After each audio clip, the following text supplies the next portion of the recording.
What it do? What it do? What's good, man? AHumbleSoul. We checking back in, man. I thought it'd be dope, to start sharing some of the clips from different interviews, man, we done over the last few years.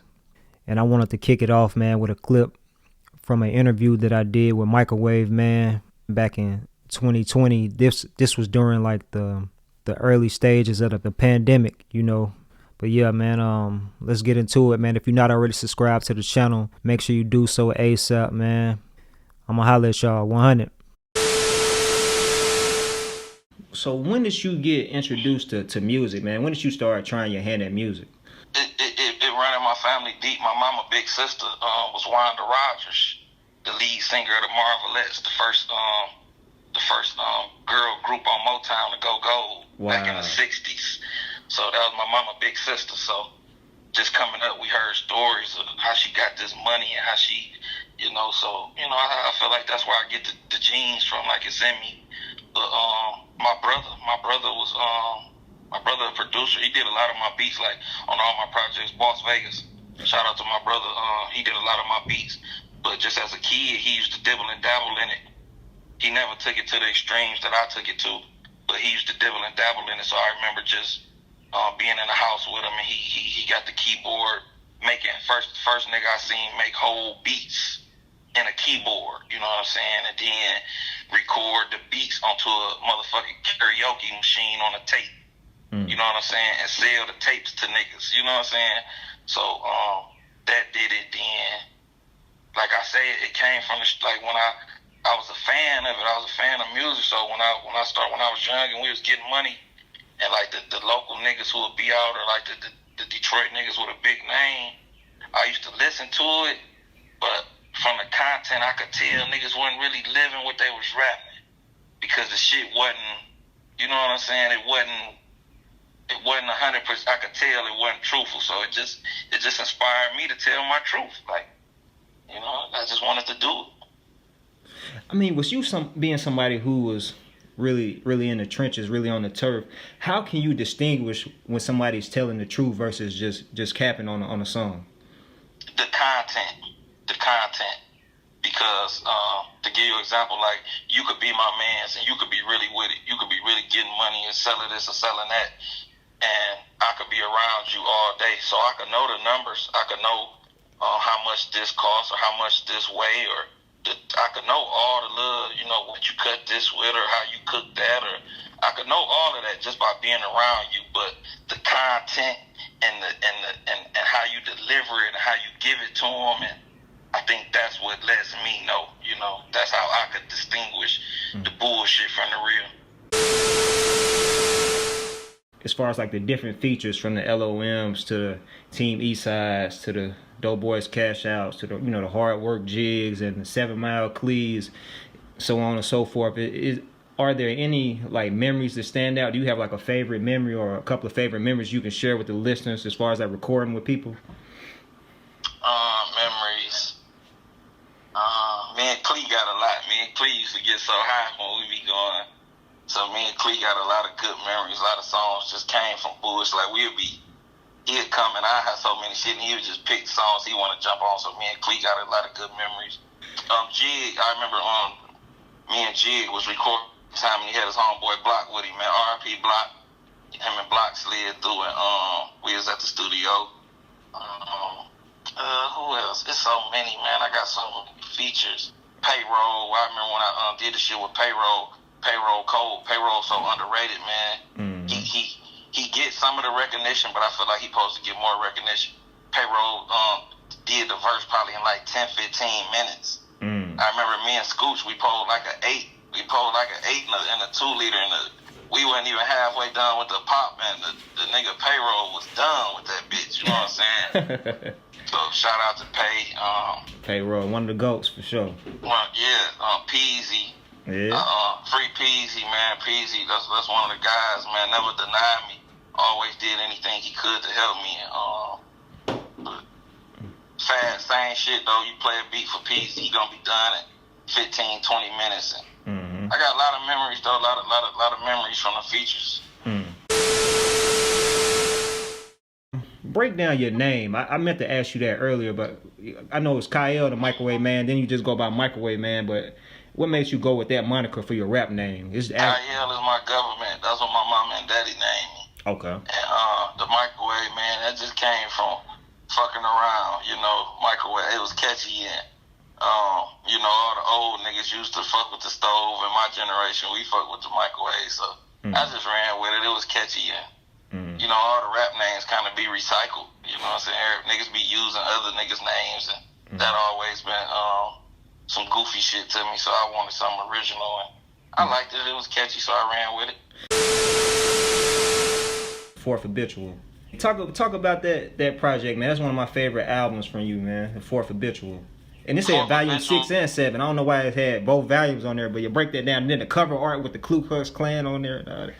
You know. Fourth Habitual was more, it was a double disc. Okay. And my whole, when I started, I was doing the volumes, volume 1 through 10. Right. So the double disc, I just wanted to do one CD was guilty, CD was not guilty, and I did a volume 6 and a volume 7. That's why I did that. But Fourth Habitual, I was Fourth Habitual, you know. I had 4 felonies, so I was Fourth Habitual, and every time. At that point, that'd be the biggest thing on my head. Like, yeah, he Fourth Habitual, and this, that. So that stuck with me. I did the artwork like that because I feel like that's how the shit was set up. It was set up like on some racist shit, and you know, from when you catch a case, the police that probably get you racist, and the judicial system was all racist. And it was the first CD where I'm gonna go feature crazy. When I first started doing music, I didn't want. I feel like niggas used to get a buzz from doing features with hot artists. Like you have a song and we'll put a hot artist on it, and that's the only reason niggas know the song because of the hot artist. So when I first started, I said, "Fuck features, fuck who hot right now. I want niggas to get hip to me." And Fourth Habitual was the first time where I stepped out the box and I wanted to fuck with people who I was a fan of, you know what I'm saying? And that's what I did, you know? That's what I did. Then I fuck with Team Eastside heavy, and I fuck with I fuck with Scooch. Scooch, you know, he fuck with all the dope boy niggas, so that's how that shit came about. And it was crazy though, because they was beefing, they had they feud at the time, but you know, that shit ain't had nothing to do with me, so you know what I'm saying? Right. I mean, to keep it real, actually, how I was introduced to you, I was watching an interview.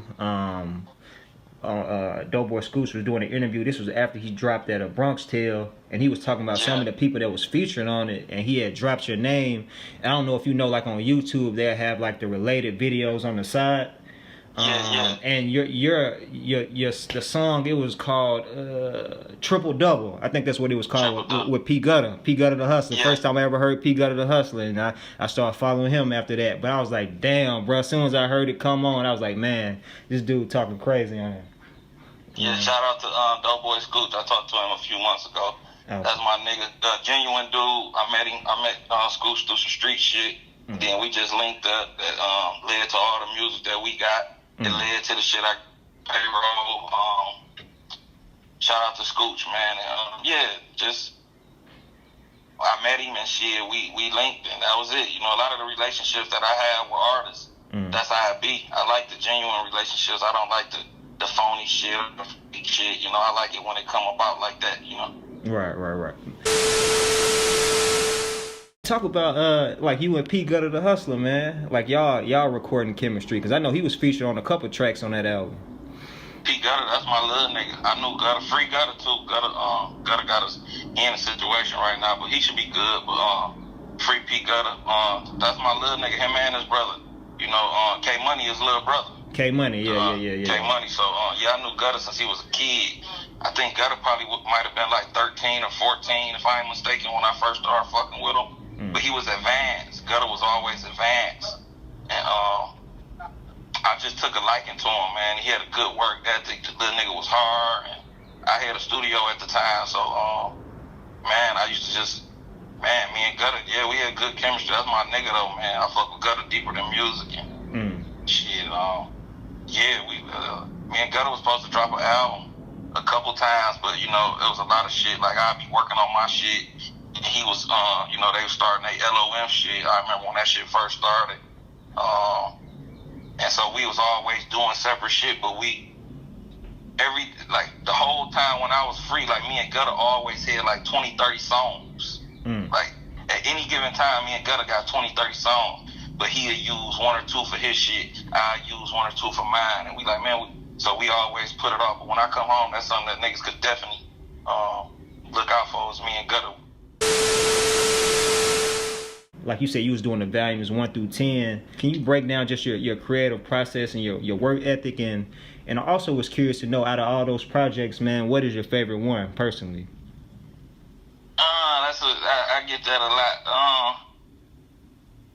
All that music represent parts of my life, man, and that it covers it so good, that part of my life. But the Fourth Habitual was just more music, so I feel like I gave them so much for the money, like, you know. And then back then we was selling CDs. We was getting download money too, but you know, I was getting money off my CDs. Like, we was bumping through 5,000-10,000 CDs out the gas station, $10 a piece. You know what I'm saying? And we was selling them for 12 and 15, and I was letting the gas station eat.